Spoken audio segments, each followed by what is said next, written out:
तरह महबूब सुबहानी, कुतुब रब्बानी, गौसे लासानी, सैयद गौसे आजम दस्तगीर को अल्लाह तबारक व तआला ने कसरत मुरीदीन अता फरमाया। सुभान अल्लाह, सुभान किसी भी वली के इतने मुरीद नहीं है जितने हुजूर गौस पाक के मुरीद है। किसी भी वली के, किसी भी कुतुब के, किसी भी अब्दाल के, किसी भी ख्वाजा के, किसी भी कलंदर के, किसी के भी इतने मुरीद नहीं जितने मुरीद सैयदना शेख अब्दुल कादिर जिलानी के है।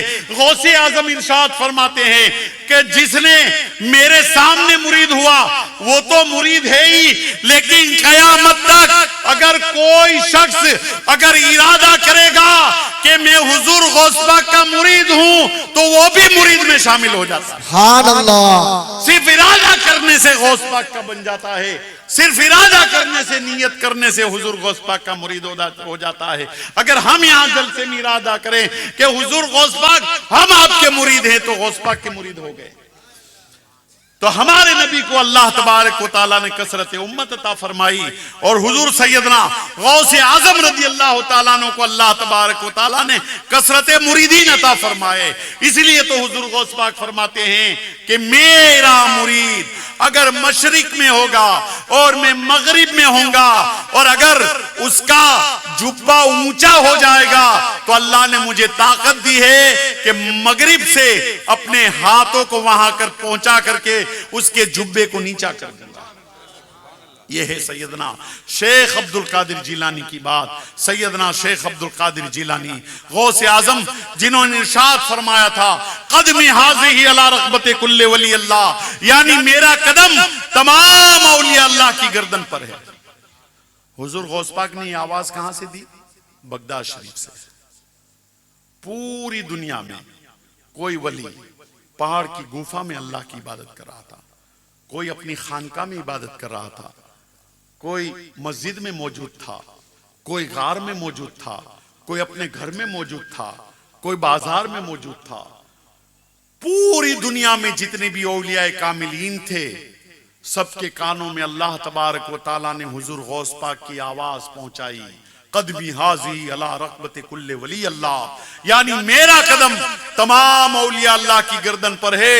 तो जितने भी औलिया किराम जहां पर भी थे सब ने अपनी गर्दनों को झुका ली और कहा बल अल रासे वलैनी, ए हुजूर गौस पाक आपका कदम हमारी गर्दन पर नहीं बल्कि आपका कदम तो हमारे सरों और आंखों पर है। लेकिन एक अल्लाह वाले थे, एक अल्लाह वाले थे, शेख सनानी, बहुत बड़े पाए के बुजुर्ग थे, वो भी हजारों मुरीदों की तादाद थी। उनको गुरूर आ गया, घमंड आ गया, गौस पाक को पहचान ना सके। उन्होंने कहा है गौस पाक तुम्हारा कदम मेरी गर्दन पर नहीं है, तुम्हारा कदम मेरी गर्दन पर क्यों होगा? मैं भी अल्लाह का वली, मैं भी पहुंची हुई शख्सियत हूं। हुजूर गौस पाक ने उनकी आवाज बगदाद में सुन लिया कि तमाम औलिया किराम ने, तमाम कुतुब ने, तमाम अब्दाल ने, तमाम ख्वाजा ने, तमाम कलंदरों ने सबने गर्दन झुकाई और ये अकड़ गया कि गौस पाक तुम्हारा कदम मेरी गर्दन पर नहीं। तो आपने इरशाद फरमाया अगर तुम्हारे कदम गर्दन पर मेरा कदम नहीं तो तुम्हारी गर्दन पर सूअर का कदम होगा, खिंजीर का। अब गौस पाक की जबान से निकल गया, अल्लाह वालों की जबान से जो निकल जाता हो जाता है। इसीलिए तो कहा जाता है किसी आलिम के पास बैठो तो जबान की हिफाजत किया करो और किसी अल्लाह वाले के पास बैठो तो दिल की हिफाजत किया करो। दिल में तुम्हारे क्या है अल्लाह वाला जानता है। दो मौलाना साहब थे, उनको पता चला कि एक बस्ती में, एक गांव में एक अल्लाह का वली रहता है। तो दोनों को शौक हुआ कि उस अल्लाह के वली के पास जाएं, उनसे मुरीद भी हो जाएं। पहुंचे, शाम के वक्त, रात के वक्त पहुंचे सफर करके। ईशा का वक्त था, वो अल्लाह वाले की खानका थी, बाजू में मस्जिद थी, ईशा का वक्त था।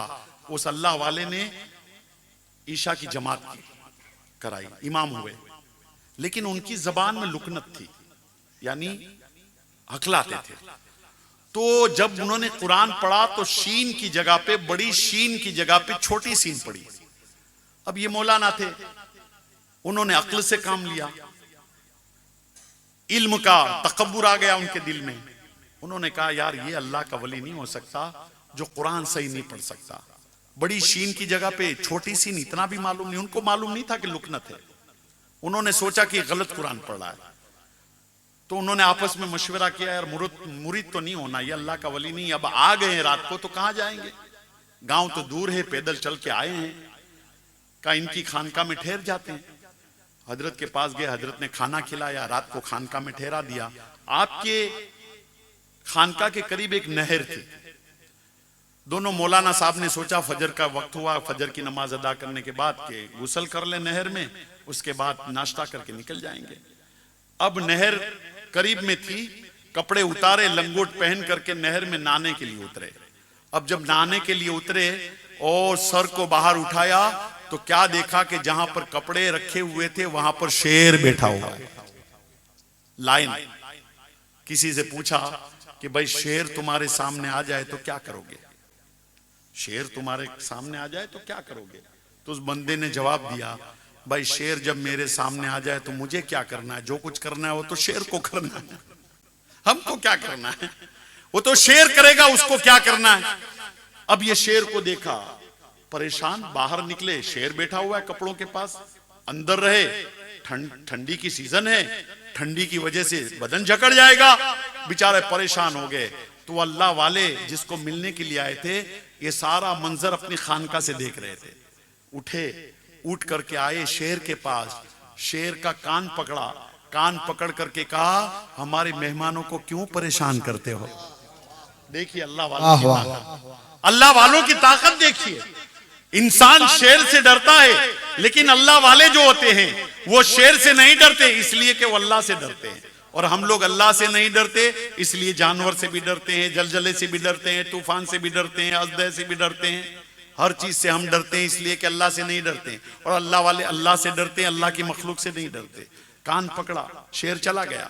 मौलाना साहब बाहर निकले, कपड़े पहने जल्दी जल्दी, तो वो अल्लाह वाले ने मौलाना से कहा, ए मौलाना सुन लो, तुमने जबान सीधी कर रखी है, हमने दिल सीधा कर रखा है। वाह, तुमने जबान को सीधी किया है, इसलिए तुम शीन और सीन की तमीज निकाल रहे हो, हमने दिल सीधा कर रखा है, इसलिए शेर का कान पकड़ा और चले गए। तो कहने का मतलब क्या है कि किसी अल्लाह वाले के पास बैठो तो जबान, दिल की हिफाजत किया करो, इसलिए कि दिलों के हालात से वाकिफ होते हैं। तो शेख सनानी की आवाज को हुजूर गौस पाक ने पहचान लिया और कहा, तुम्हारे कदम पर सूवर का कदम है, गर्दन के ऊपर। अब हुजूर गौस पाक की बात तो होनी, हुजूर गौस पाक की जबान से निकल गया, वो तो होना ही था। अब 400 मुरीदों के साथ जब हज का मौका हुआ तो मुरीदों को लेकर के शेख सनानी हज के लिए निकले अपने गांव से। 400 मुरीद साथ में, पैदल सफर, पैदल चल करके 400 मुरीदों को लेके हज के लिए जा रहे। रास्ते में एक ईसाई गांव आ गया, क्रिश्चियन लोगों का गांव आ गया। अब क्रिश्चियन लोग है जो है ना, जिस तरह हम बकरे पाला करते हैं, क्रिश्चियन लोग जो है, ईसाई लोग, वो सूअर को पालते हैं, खिंजीर को पालते हैं। तो जब ईसाइयों के गांव से गुजरे शेख सनानी 400 मुरीदों को लेकर के, तो वहां पर पड़ाव डाला, थक गए थे। जब पड़ाव डाला, तंबू को गाड़ दिया गया और सुबह का वक्त हुआ तो एक ईसाई की लड़की सुअरों को चराने के लिए जंगल में जा रही थी। उस ईसाई की लड़की को देख लिया और शेख सनानी उस पर आशिक हो गए, आशिक हो गए। जब आशिक हो गए तो अपने मुरीद से कहा, तहकीक करो ये लड़की किसकी है। लड़की के बाप को बुलाया गया, लड़की के बाप को बुलाया और शेख सनानी ने कहा कि मैं तुम्हारी लड़की के साथ निकाह करना चाहता हूं, मैं पसंद करता हूं उसको, तुम्हारी लड़की के साथ निकाह करना चाहता हूं, उसके साथ जिंदगी गुजारना चाहता हूं। तो लड़की के बाप ने कहा, भाई हमारे खानदान का नियम है, हमारी ससुराल जो खानदान जो होता है कि लड़की का जो रिश्ता लाता है, जो दूल्हा होता है, वो ससुराल के सुअरों को 40 दिन चराया करता है। या अल्लाह, देखिए गौस पाक की बात होनी है, 40 दिन तक हमारी सुअरों को, खिंजीर को जंगल में ले जाकर बकरे बकरियों की तरह चराना पड़ेगा। उन्होंने कबूल कर लिया कि ठीक है, मैं सुअरों को चराऊंगा। 398 मुरीद थे।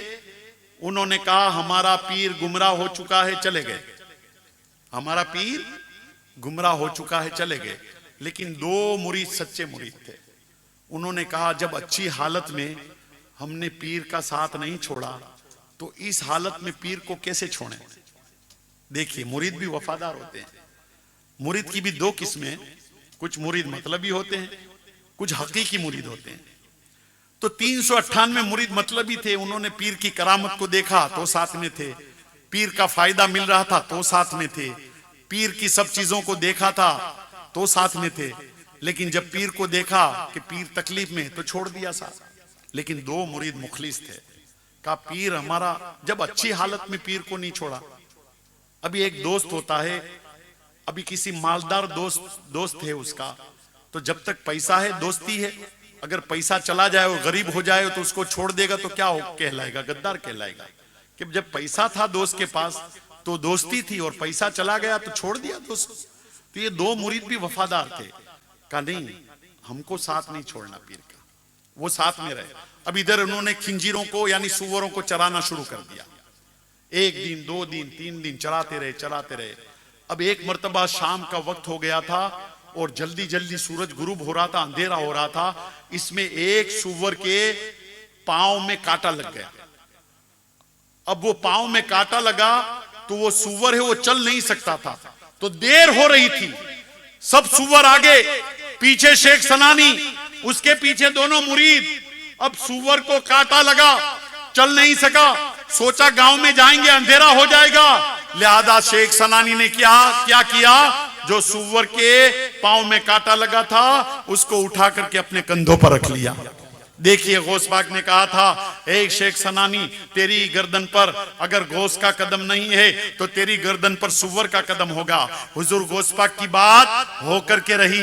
इधर दोनों मुरीदों ने जब ये देखा कि यार अब तो हद से ज्यादा बात बिगड़ गई है, पीर अभी तक चराया करता था तो हमने साथ दिया, लेकिन अब तो खिंजीर को, सुअर को, जो हराम है, कतई हराम है, कुरान में साफ साफ लिखा हुआ है कि खिंजीर हराम है, उसको छूना हराम है, वो छू जाए तो नहाना पड़ेगा। अब इसको अपने कंधे पर उठा लिया। लिहाजा उन्होंने, दोनों मुरीदों ने बगदाद शरीफ की तरफ मुंह किया। ए हुजूर गौस पाक, अब हमारे पीर को माफ कर दो, अब हमारा पीर का ज्यादा इम्तिहान न लो, हमारी पीर की ज्यादा परीक्षा मत लो। हुजूर गौस पाक ने जब देखा कि दोनों सच्चे मुरीद है, दोनों पीर की सिफारिश कर रहे हैं, पीर के लिए माफी मांग रहे हैं, तो हुजूर गौस पाक ने उनके पीर को माफ कर दिया। गौस पाक ने माफ कर दिया, बगदाद से माफ कर दिया। जैसे ही माफ किया शेख सनानी को होश आ गया, खिंजीर को देखा कंधे पर है, फेंक दिया। तौबा तिल्ला की, ये मेरे से क्या हो गया, ये मेरे से क्या हो गया। दोनों मुरीदों ने बताया, इसी तरीके से मामला हो गया। कहा मैं तो बारगाह गौस का मुजरिम हूं, मैं तो बारगाह गौस का खतावार हूं, मुझे फौरन बगदाद शरीफ ले चलो, हुजूर गौस पाक से मैं मिलना चाहता हूं। जब बगदाद शरीफ की हद में पहुंचे तो पीर ने कहा, शेख सनानी ने अपने मुरीदों से, मेरा चेहरा सिया कर दो, काला कर दो, मेरे हाथ में रस्सी बांध दो, और इस अंदाज से जैसे मुजरिम को कोर्ट में पेश किया जाता है, मुझे बारगाह गौस में ले चलो। जब इस अंदाज से गौस की बारगाह में ले जाया गया तो हुजूर गौस पाक ने देखा कि शेख सनानी चेहरा सिया है, हाथों में रस्सी बंधी हुई है। जब करीब आए तो गौस ने ऐसा करम किया कि आगे बढ़कर उनको सीने से लगा लिया और उनकी जो विलायत छीनी हुई थी उन्हें वापस अता फरमा दी। तो ये गौस है, वाह क्या मर्तबा, ए गौस है बाला तेरा, ऊंचे ऊंचों के सरों से कदम आला तेरा, सर भला क्या कोई जाने के है कैसा तेरा, औलिया मलते हैं आंखें वो है तलवा तेरा, और क्या दबे जिस पे हिमायत का हो पंजा तेरा, शेर को खतरे में लाता नहीं कुत्ता तेरा। वाखरू दावाना अल्हम्दुलिल्लाह रब्बिल आलमीन। आज की इस महफिल को अल्लाह तबारक व तआला अपने हबीब के सदक़े में कबूल फरमाए।